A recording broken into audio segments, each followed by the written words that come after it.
Welcome to the Celtic Way Morning Briefing Live. It's Friday, June the 3rd.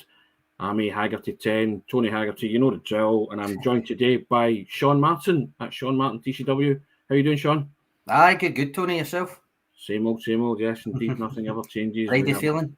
We never stop. Here we go. Right, as we always do, housekeeping, Sean, the one-stop football app. Get downloading that, guys. It's a tremendous app, as you can see in the graphic there. It's the one-stop football shop for scores, news, lineups, transfer rumours, live streaming, match highlights, much more. It's a cracking app. We've both downloaded it, really impressed by it. And you immerse yourself in a digital football experience and have the best personal digital experience out there. And we thank them for their sponsorship, as we do most days.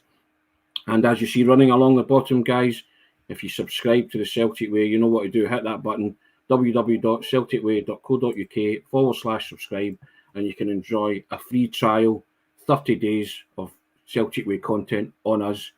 Do it. You know it makes sense. Sean, it makes sense, doesn't it? And a Del Boy style. Certainly does, Del Boy. So it's going to say that must make me Rodney. Yeah, another double act to add to as most people probably think, but there you go. Gerald Coyle, good morning to you as well, Gerald, and good morning, Sons of Scotland, 67. Glad the sun's out in Yorkshire, bit murky in East Kilbride, but we'll get there. The sun's out in the Clyde Riviera, Tony, but I can see the dark clouds on the horizon there. So no dark clouds on our horizon, Sean. It's always thank you very much, Retro Celtic. Appreciate that. It's always sunshine on the Celtic Way bulletin. Now, I'm saying that we're just about to talk about our international goals. I know. And, he says laughing. Sunshine maybe withdrawn from one of our members of the squad, Sean. Injury jinx struck again last night in the international duty. Carol Starfelt left the field on a stretcher.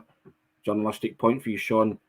Players are never stretchered off. There is no adjective or verb, whatever it is to describe. No such word as stretchered.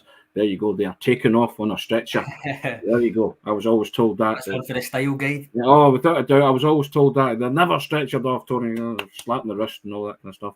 They are taken off on a stretcher. And Carol Starfelt was taken off on a stretcher last night with a suspected hamstring injury. Sean, I saw the pictures. It's never good when you see a player being led off the field like that. But here's hoping it's not as bad as first seemed and the prognosis isn't too bad. I mean, we'll need to wait to hear what the extent of it is first and foremost, but it's obviously not good either way, is it? No. Taken off on a stretcher, not stretchered off. Not stretchered off. But if you're looking for a silver lining, it's probably this, that rather than pick up a soft tissue injury at the start of June, you would rather pick one up at the start of June than the start of July or the start of August. Yeah. It's maybe a small silver lining, but it still is a silver lining. If you're looking for one, it will have time to recover and rehab, even if it ends up eating it a wee bit into his pre-season. Sweden play again on Sunday evening, so we'll know more by then. Yeah. And it's a shame as well because he'd captured some cracking form, Sean, at Celtic, and was hoping probably to keep that going, that momentum going for the Swedish national team. I mean, he got a start, which it wasn't guaranteed a start. That's yet again another bit of evidence that if you're playing really well for Celtic on a consistent basis, it does have an effect on your international career. We spoke yesterday about Carter Vickers not only getting back in the squad, but actually getting game time for the USA team.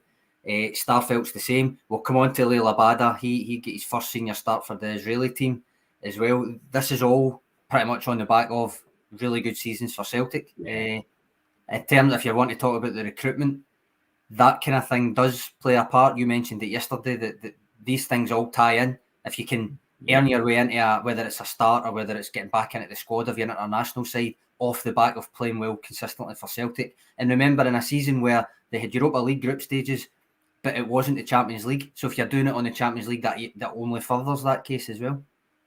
Yes, indeed, Sean. And that was what we talked about yesterday, that if you are part of a successful Celtic team, international honours will follow. David Gillespie already getting on your bad side, Tony. Stretchered off right by the dog's head. Yeah, there you go. Yes, indeed. And Gerard Coyle comes in and says stretchered is a word. Now, I'm not denying that stretchered may be a word, but I was always taught that players were never stretchered off. They were taken off on a stretcher. It's a journalistic thing which I'm sharing with the audience here. You can shout me down if you want. I'm not denying it. It may well be a word, but yeah, indeed, we were taught to avoid it. There you go. Soft tissue injury as opposed to a hard tissue injury. It's a morning show, Strachan. Come on now. Oh, they're having a pop today, yeah. There you go. Keep your comments coming, guys. Love it, really. Like the banter as well. I'm of the opinion that if you are taking part in a successful Celtic team and you've won the title and you've gained, instant access to or automatic access to the Champions League, then players should be looking to represent their country, and the manager actively encourages that. And I think it's to Starfelt's credit that he's in the Swedish squad, and Abada, who's now gone from a established under-21 internationalist to an Israeli internationalist, and he scored his first goal last night, Sean. I don't know if you saw it, but what a lovely finish. It was. I'm going to wax lyrical about that in a minute. Sorry, I've just saw Colin Rogers' comment. So I presume he's listening to me, because I seem to be the only one pointing out that Chris Julian played left centre back at Toulouse and you're sick of hearing me saying it, despite the fact he's a right footer. But Colin saying not ideal, but Starfelt, but not convinced we've seen the last of Julian precisely for that reason. I don't disagree, to be honest. And we talked about fringe players and stuff, and talked about Julian kind of at length yesterday. And in the context of Carl Starfelt's injury, obviously with the caveat we don't know how long he's going to actually be out for. In terms of where it puts Celtic for summer recruitment, I don't think it actually changes much. No. And part of the reason is what Colin says there. I already says yesterday, I think you keep Julian until at least Carter Vickers is in the door. Of course. Mm-hmm. This could be an extension of that logic in a way with Starfelt's injury. The only difference, I suppose, is one, in the big picture, if Postecoglou doesn't intend on giving Julian any chance at all, regardless, then you're as well shipping him out when Carter Vickers arrives, irrespective of Carol Starfelt's situation. But two, you could make an argument, and you have made the argument, that signing another centre-back in any case is an option. Of course. I mean, it's not an option. I'm just laughing at Gerald Coyle. Be creative in your journalism, Tony, like Hemingway. I always try, Gerald. I always try. Yeah. God loves a trier. Yeah, indeed. No, I've always said that you can't have enough decent players in your squad, Sean, So and you spoke about it yesterday, that can you imagine they'd allowed Julian to go? And that happens. That's the worry. As I said, the kind of the situation I likened it to was the Craig Gordon, Fraser Forster, Vasilis Barkas situation. You don't want that. You don't want that to happen. And bearing in mind, Carter Vickers is not yet in the door, as we keep banging on about as well. So that you have to you allow for every eventuality, don't you? So there we go. Now, Liel Abada. Yes, Sean. You can wax lyrical about that, but he's just always got that knack, timing of being there when balls like that come across. I mean, we saw him score similar goals for Celtic all season to the one he scored for Israel. If you have not seen it, guys, it's a ball in from the far post to the back post, and he runs in and tucks it away. He's in acres of space, no one near him, and it's a goal. It's a carbon copy of many goals that you've seen him score for Celtic this season. Watch it and you'll see what I mean. Well, it's a lot of you will have already have watched it on social media or in your group chats, etc. But if you've not, right, it is worth seeking out. We already know. I was going to say the back post ghost. We already know he absolutely loves a back post run. But I think this one's arguably his best, and it wasn't even for Celtic. But you mentioned what happened there. But for me, the Iceland left back, right, Hordor Magnusson, plays for CSKA Moscow. He gets the Borna Barisic treatment and then some. It was Abada starts, if you can imagine, coming in the junction of the box. Abada starts sprinting into Magnusson's peripheral vision, but he waits just long enough to ensure that Magnusson spots him, who in turn starts building up speed because he thinks he's going to run right across him towards the front post. And as he does that, Abada just swerves round to the back post, nobody anywhere near him, and just taps it in. And Big Magnusson appeals for offside, but to be honest, he'd have been as well squatting in Anglish like Barisic, because he was absolutely and utterly done by Abada's movement. I can't stop watching it, Tony, to be honest with you. The movement, the thing about it is the movement, he makes it look so easy. It's the most difficult skill in football, to get freedom in the box like that for tap-ins, and I spoke to 7 defenders that played against Henrik Larsson in the same, and they all said, you thought you had him, you blinked, and he was gone. He just vanished, and the next thing he was sticking it in the net. That's a skill in itself. It's actually an art, to be fair. That is, right. And Abada's got some, he's got real timing with those runs, and I agree with that. That Nearly Duffy comes in and says he's only going to get better for Celtic. Michael Cairns disagrees and thinks he's a bit lightweight. To be honest, right, I think both of those can be true, but he's only 20, remember, he only turned 20 a couple of months ago, so there is physical development still to come. The longer he's playing under Ange with the high intensity football and obviously with Anton Marklehoon, the sports scientist and stuff, the more that kind of stuff will come, the physical side of it. But the movement side isn't really to do with the physical side. That's something cerebral and also something that's got a natural talent that you hone. And it's no coincidence he's getting this reputation for back post runs and stuff. That's the kind of cerebral side. That's the movement side. That's not that I take Michael's point. There is a side, the physical stuff that can be improved, but that's stuff's a different part. That's the intuitive side of being able to read what's happening on a football pitch, Sean. That you cannot really teach that. It's either in you or it's not. And I think you can certainly improve it, but there's an intuition about it, as you say. So and I've been really impressed by that's one of the things I've been impressed about with Abada, and we've been impressed about the fact that he can play centre forward, can't he? He can read the line. He's did it this season for Celtic a few times when asked and called upon, and he's weighed in with some important goals. And it's good to see. We like to remind people that we kind of put him forward as a potential Kyogo replacement back in September. Was it when Kyogo first got injured? That was never saying, he can do what Kyogo can do, but it was more like a Kyogo light version of things where at least try and replicate what he brings, rather than at the time it would have been Ayeti, who did actually score a couple against Ross County, remember, when he got the chance, but ultimately wasn't really bringing the kind of qualities that you need from a centre forward and Ange Postecoglou's team. He only really played there a couple of times. Abada, I thought he did all right, considering it's not his natural position. But that movement's a part of that. That's why he didn't really look that out of place. It's obviously going to be a fail-safe or a kind of last-ditch option, because you've got Kyogo now, you've got Giakoumakis. If you sign another striker, that pushes him further down.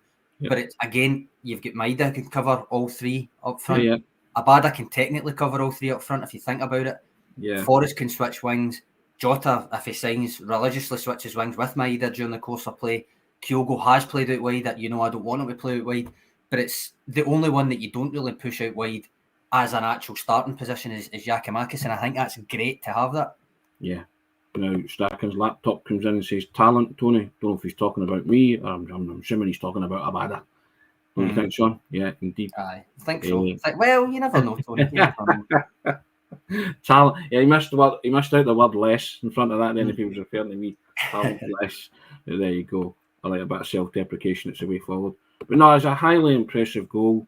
2 each draw with Iceland, Israel. Yeah, it was. And Abada's goal in the 3-0 game. Sorry, no, it's the same guy. It was just Abada's goal in the 3-0. Yeah, and that's the point we're making about Abada. He has a uncanny knack of being in the right place at the right time, same as he was when he scored against Dundee United. Yes. Well, there you go, Angelo Tyrell. What do you say to that, Sean? There you go. He is 20, to be fair. He's not a toddler, but I'm sure he'd like it. Yes, he's not going to have near beat on. I mean, that he looked like his uncle or something that last season. So. And not at all, Tony, your classmate. That's a very kind compliment. Thanks very much. I'll take that. Take that, Sean, won't you? Every day. Yes, yeah, but Michael Cairns come back and says GG is the man in the middle.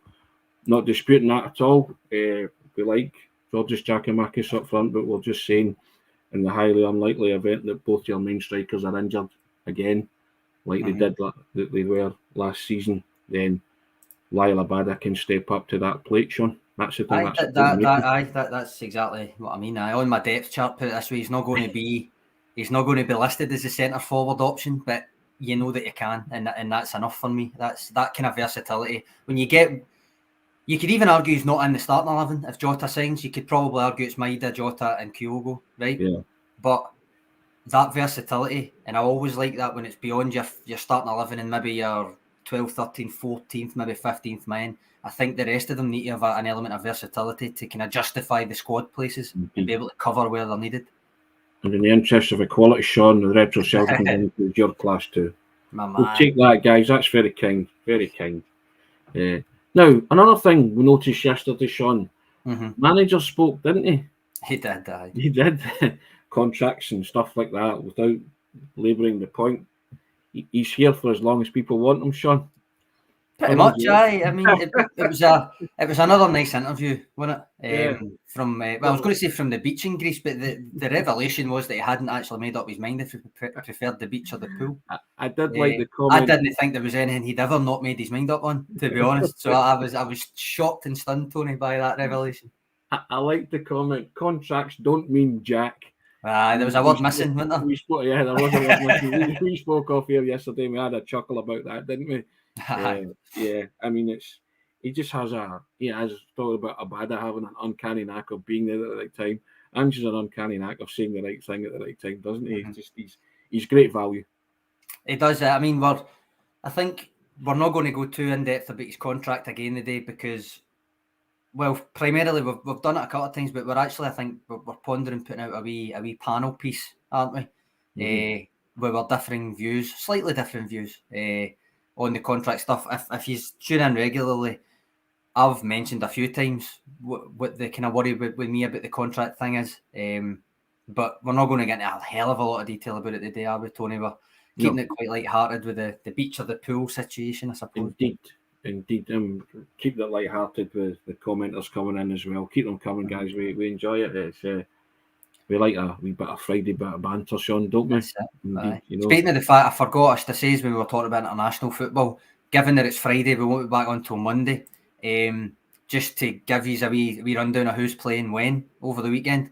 So Juranovic plays Austria tonight, 7:45. This is obviously UK time, Celtic Park time, Celtic way time, whatever way you want to put it. So 7:45 tonight, he plays Austria for Croatia, obviously.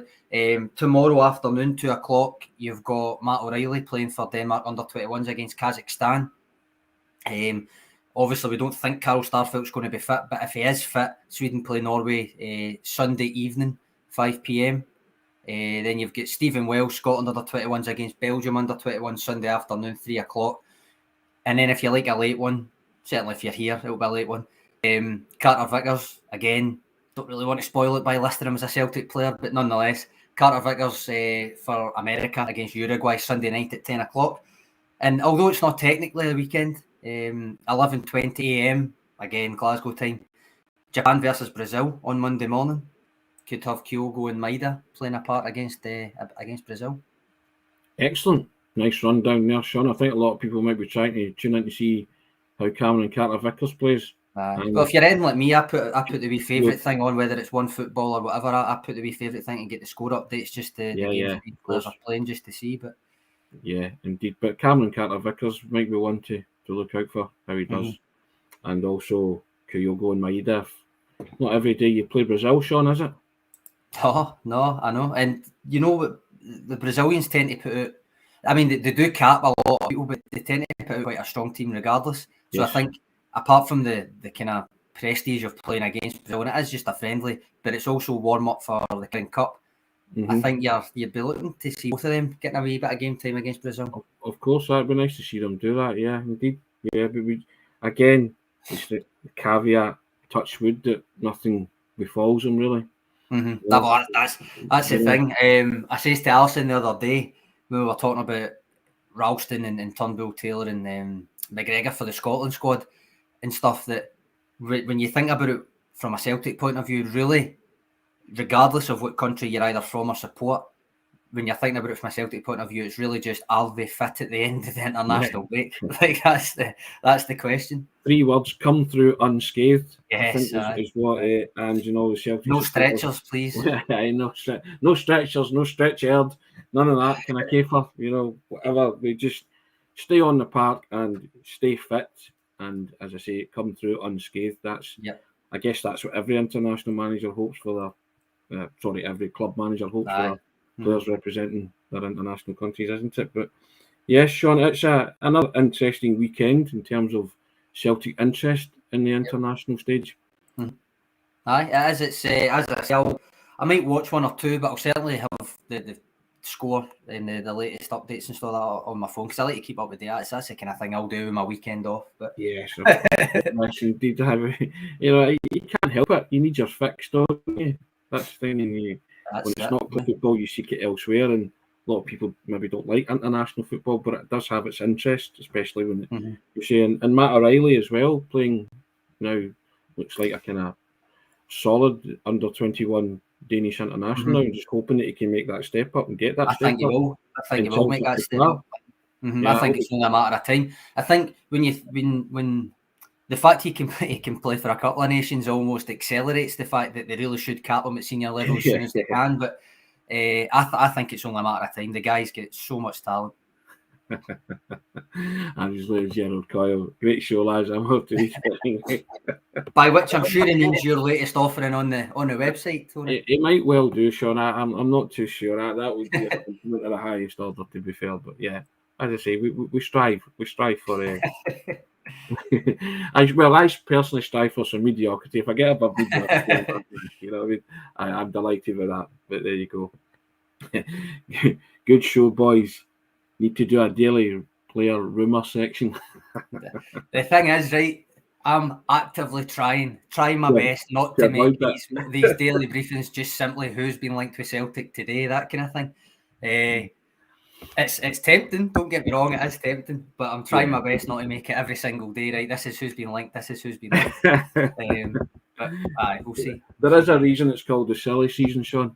Aye. Isn't there? Aye. You know? Yeah, Aussie, bang on, Sean from Australia. There you go. Guys, we hope you have a wonderful weekend. Have a fabulous Friday, and we shall reconvene on Monday. No doubt something has happened. Cameron Carter-Vickers might inch even closer, Sean. We'll have a weekly update for Carter-Vickers anyway, won't we? The daily CCV update or lack of it. But, always enjoy your contribution, Sean. It's first class. Guys, love the comments as well. With a bit of fun today, which is always good. We shall see you on Monday, and thanks very much. As I say, have a fabulous weekend. Cheers, guys.